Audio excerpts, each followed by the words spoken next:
പത്തനംതിട്ട ചെറുകോൽപ്പുഴയിൽ കോൺഗ്രസ് പ്രവർത്തകനെ ആൾക്കൂട്ട വിചാരണ നടത്തി അതിക്രൂരമായി മർദ്ദിച്ചു എന്ന് പരാതി. തൊടുപുഴ സ്വദേശികളും പ്രാദേശിക CPIM പ്രവർത്തകരും ചേർന്ന് മർദ്ദിച്ചു എന്നാണ് പരാതി. പരിക്കേറ്റ Congress ward president MM Varghese ചികിത്സയിലാണ്. കയർ കെട്ടി വലിച്ചുകൊണ്ടുപോയി 2 മണിക്കൂറിലധികം മർദ്ദിച്ചു എന്നാണ് വർഗീസ് പറയുന്നത്.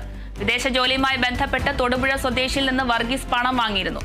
പോലീസ് സ്റ്റേഷനിൽ തീർക്കേണ്ട വിഷയം രാഷ്ട്രീയമായി പ്രാദേശിക CPIM നേതൃത്വം ഏറ്റെടുത്ത് പകപോക്കുകയായിരുന്നു എന്നാണ് വർഗീസ് ആരോപിക്കുന്നത്. ആൾക്കൂട്ട വിചാരണയ്ക്ക് കോയിപ്രം പോലീസ് ഒത്താശ ചെയ്തെന്നും വർഗീസ് പറയുന്നു. അതേസമയം ആരോപണം തള്ളി CPIM രംഗത്തെത്തി.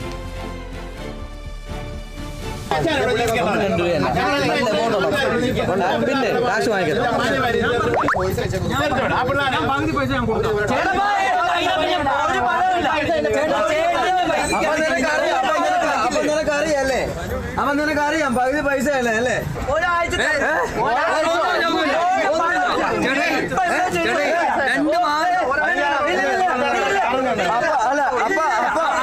പരിപാടിയില്ല.